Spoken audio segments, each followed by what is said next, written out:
नमस्कार, मेरा नाम है दिव्यांशी। स्वागत है आप सभी का मैटनी शो में।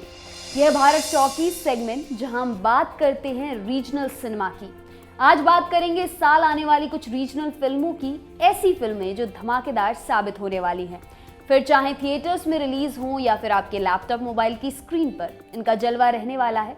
इन पर नजर रखिए। आपके लिए ये लिस्ट हमारे साथी यमन ने बनाई है ताकि आपका काम आसान हो। तो चलिए शुरू करते हैं।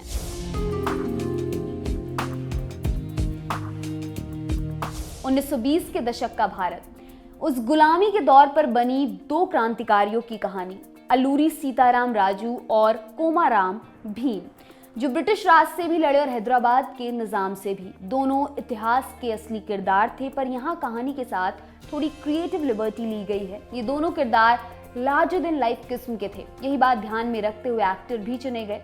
तेलुगु सिनेमा के दो दिग्गज रामचरण और जूनियर एनटीआर। रामचरण को आप प्रियंका चोपड़ा के साथ जंजीर में देख चुके हैं, वहीं जूनियर एनटीआर ने अपने 20 साल के लंबे करियर में एक से एक सुपरहिट फिल्में दी हैं। वैसे तो हाउसफुल करवाने के लिए इन दो नाम ही काफी हैं, पर यहाँ एक तीसरा नाम भी है जो आपको जानना चाहिए। फिल्म के डायरेक्टर एस राजामौली हैं, वही जिन्होंने बाहुबली बनाई थी, और उसके बाद तो इन्हें भूला ही कौन है। इतनी उम्मीदें जो बढ़ गई हैं इनसे। फिल्म को इस तरह बना रहे हैं कि पूरा देश अपना ले, और ऐसा सिर्फ दूसरी भाषाओं में डब करके नहीं करना चाहते, इसलिए हिंदी सिनेमा के दो बेहतरीन कलाकारों को भी लिया, अजय देवगन और आलिया भट्ट। फिल्म वैसे इसी साल 8 जनवरी को रिलीज होनी थी, पर कोरोना ने काम बिगाड़ दिया। अब बताया जा रहा है इसे दशहरे के आसपास रिलीज किया जा सकता है।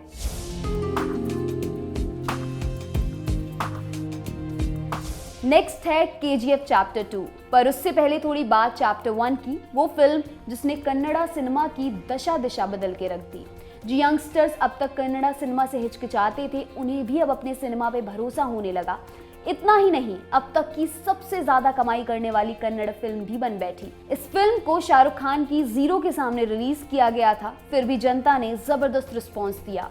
इसके बाद दूसरे चैप्टर से भी उम्मीदें बढ़नी लाजमी थी। बजट बढ़ा, फिल्म को और ग्रैंड बनाया गया। 7 जनवरी को इसका टीजर भी रिलीज किया गया। जैसा रिस्पॉन्स मिला उससे एक बात तो तय है, ये शायद ऐसी फिल्म हो सकती है जो इंडियन सिनेमा की झोली में अब तक ना गिरी हो। ध्यान देने की बात है कि कुछ ऐसा ही बाहुबली के बारे में भी कहा गया था।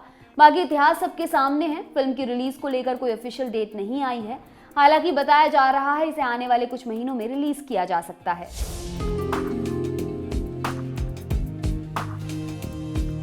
लिस्ट में अगली फिल्म है थलाइवा रजनीकांत की अन्नाते। फिल्म एक छोटे से गांव में सेट फैमिली ड्रामा है। इससे ज्यादा जानकारी नहीं दी गई, पता चला है तो बस कास्ट का।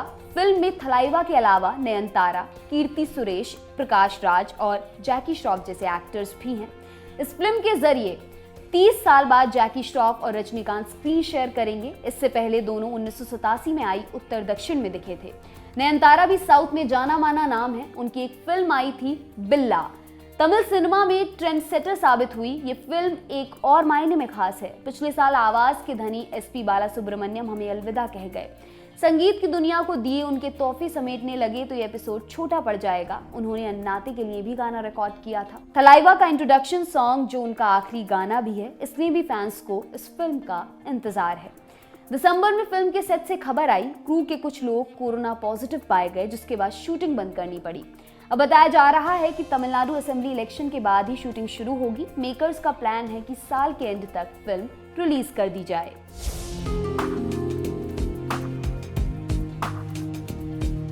बड़े बजट की फिल्म सुनते ही दिमाग में क्या आता है? गजब का एक्शन होगा, गाड़ियां रहेंगी, अकेला हीरो 10 से लड़ेगा, यही ना?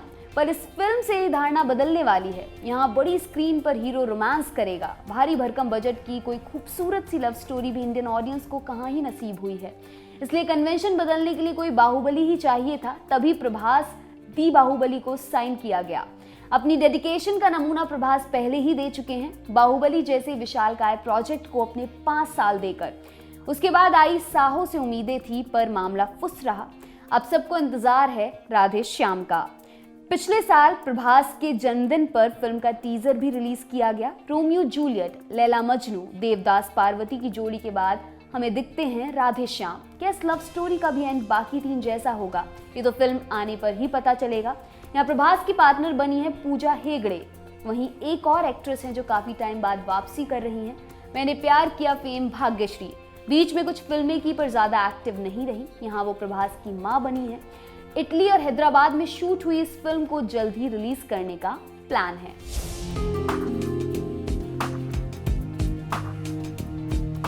22 जनवरी 1984 की सुबह एक आदमी हाँफता हुआ केरल के मावेलीकारा पुलिस स्टेशन पहुंचता है।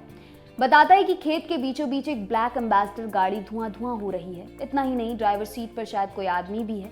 पुलिस हरकत में आती है, मौका वारदात पर पहुंचती है, पाती है कि जलने वाले का शरीर किसी भी पहचान से परे है। आग बुझाती है तो देखती है शख्स को रस्सी से बांधा गया था। जांच करती है तो पता चलता है कि गाड़ी जलाने से पहले ही मर्डर किया जा चुका था।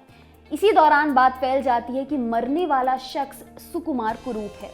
यहाँ आता है कहानी में एक ट्विस्ट। जब पुलिस वालों को पता चलता है कि मरने वाला कोई और था, सुकुमार कुरूप तो कहीं छुप के बैठा है।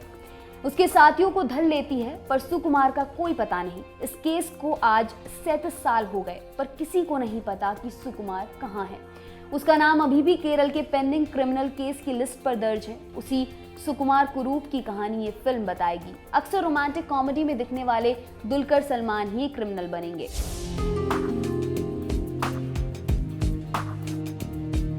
लिस्ट में अगला नाम है सैंडलवुड यानी कन्नड़ सिनेमा से। फैंटम टाइटल सुनने भर से अंदाजा होने लगता है कि कुछ तो फैंटेसी एडवेंचर टाइप होगा। ऐसा है भी। जंगल में निकले एक एडवेंचरर की कहानी। नाम है विक्रांत राणा। वो क्या ढूंढ रहा है किसी को नहीं पता। डायरेक्टर अनूप भंडारी की माने तो विक्रांत का किरदार ही ऐसा है। किसी को नहीं पता कि वो जो कर रहा है क्यों कर रहा है, बस उसके हर कदम के पीछे एक वजह है। आमतौर पर ए लिस्ट एक्टर्स खुद को एडवेंचर फिल्मों से दूर रखना बेहतर समझते हैं। टाइपकास्ट होने का रिस्क जो होता है, यहाँ विक्रांत बने सुदीप ने ये गलत साबित कर दिया। इतने बड़े सुपरस्टार होने के बावजूद खुद को एक्सपेरिमेंट करने के लिए ओपन रखा। कुछ ऐसा ही कमाल का एक्सपेरिमेंट था इनकी 2012 की फिल्म ईगा, जिसे हिंदी ऑडियंस मक्खी के नाम से जानती है।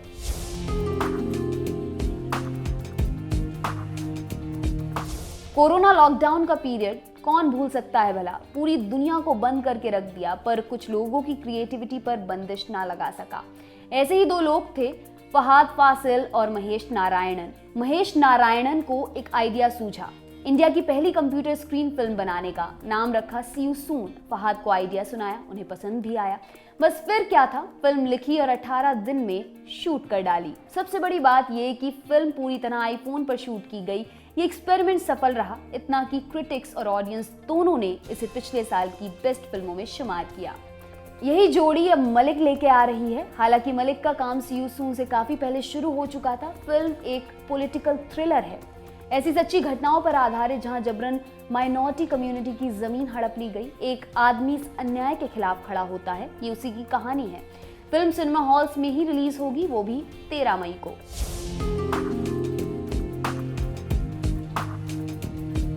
किस्मत 2 से पहले बात करनी पड़ेगी किस्मत की। 2018 में आई ब्लॉकबस्टर फिल्म। ये तो पंजाब फिल्म इंडस्ट्री में रोमांटिक फिल्मों की कोई कमी नहीं। बावजूद इसके किस्मत अपनी अलग पहचान बनाने में कामयाब रही।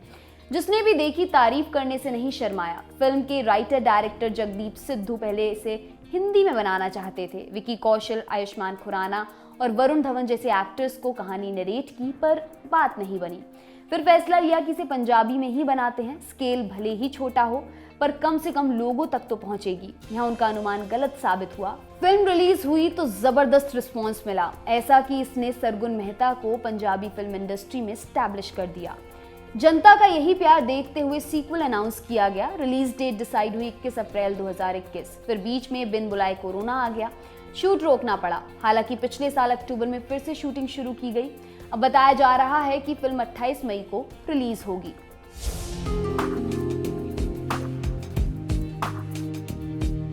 प्रियदर्शन और मोहनलाल इस डायरेक्टर एक्टर की जोड़ी की शुरुआत 80 के दशक से हुई। फिर क्या, एक के बाद एक हिट फिल्मों की झड़ी लगा दी। ये वही प्रियदर्शन है जो बाद में बॉम्बे आए विरासत, हेरा फेरी और भूल भुलैया जैसी हिट फिल्में देने के लिए। ये फिल्म इंडिया के पहले तटीय डिफेंस की कहानी है, जब 16वीं शताब्दी में कुंजली मरक्कारों ने पुर्तगालियों को आने से रोका था। भीषण जंग हुई और पुर्तगालियों को वापस लौटना पड़ा। फिल्म को प्रियदर्शन का ड्रीम प्रोजेक्ट कहना भी गलत नहीं होगा, क्योंकि इसका आइडिया 1996 से इनके साथ है।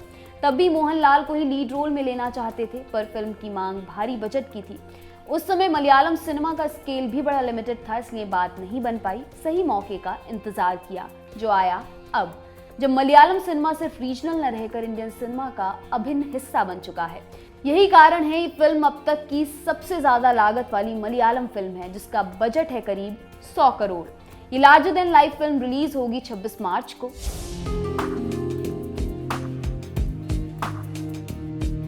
उस एक्टर की फिल्म जिसे पहचानने के लिए उसके नाम के आगे किसी फिल्म या वेब सीरीज का नाम जोड़ने की जरूरत नहीं, प्रतीक गांधी। वैसे तो पिछले 15 सालों से गुजराती थिएटर और सिनेमा में एक्टिव हैं, पर पिछले साल तो इनका जौहर हिंदी ऑडियंस ने भी देख लिया जब स्कैम 1992 रिलीज हुआ। स्कैम से पहले भी प्रतीक कई शानदार प्रोजेक्ट्स का हिस्सा रहे हैं, जैसे रॉन्ग साइड राजू, बेयार, धुनकी आदि। उसी धुनकी के डायरेक्टर के साथ अब ये आवर्तन लेकर आ रहे हैं। कहानी के बारे में ज्यादा डिटेल्स रिवील नहीं की गई, बस प्रतीक ने अपने किरदार के बारे में बताया, ऐसा जिसकी जड़ें रियलिज्म में पनपती हैं, पहले किए सभी किरदारों से बिल्कुल अलग। फिल्म एक और बात के लिए खास है, यहाँ प्रतीक के साथ लीड में उनकी वाइफ भामिनी है। दोनों थिएटर का मंच तो काफी बार शेयर कर चुके हैं, पर यह पहला मौका होगा जब स्क्रीन पर एक साथ दिखेंगे।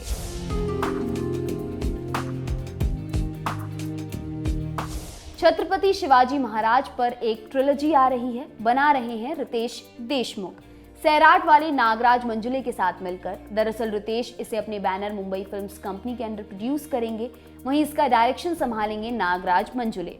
इन दो नामों के अलावा बस एक नाम और फाइनल हुआ है, म्यूजिक कंपोजर अजय अतुल का। ये वही जोड़ी है जिसने जिंगाट जैसा बवाल गाना दिया था। सीरीज का पहला पार्ट छत्रपति शिवाजी महाराज के शुरुआती सालों पर फोकस करेगा, दूसरा वो समय दर्शाएगा जब उन्होंने मराठा साम्राज्य की नींव रखी, तीसरा पार्ट उनके भारत में बढ़ते राज की कहानी है। ये ट्रिलॉजी पिछले साल के शुरू में अनाउंस हुई थी, तब बताया गया था कि पहला पार्ट 2021 में रिलीज किया जाएगा। हालांकि फिर कोरोना के कारण प्लान्स में बदलाव भी आया, पर उम्मीद यही कि पहले पार्ट को ईयर एंड तक रिलीज किया जा सकता है। तो ये थी इस साल आने वाली बड़ी फिल्में जो कमाल कर जाएंगी। अगर हमसे कोई नाम मिस हुआ हो तो कमेंट करके जरूर बताइएगा। एक बार फिर से बता दें कि लिस्ट बनाई है हमारे साथी यमन ने। एपिसोड में क्या अच्छा लगा और क्या नहीं, ये भी जरूर बताइएगा। आपका फीडबैक सबसे ऊपर है, उस पर काम किया जाएगा। तब तक के लिए देखते रहिए दी लल्लन टॉप। शुक्रिया।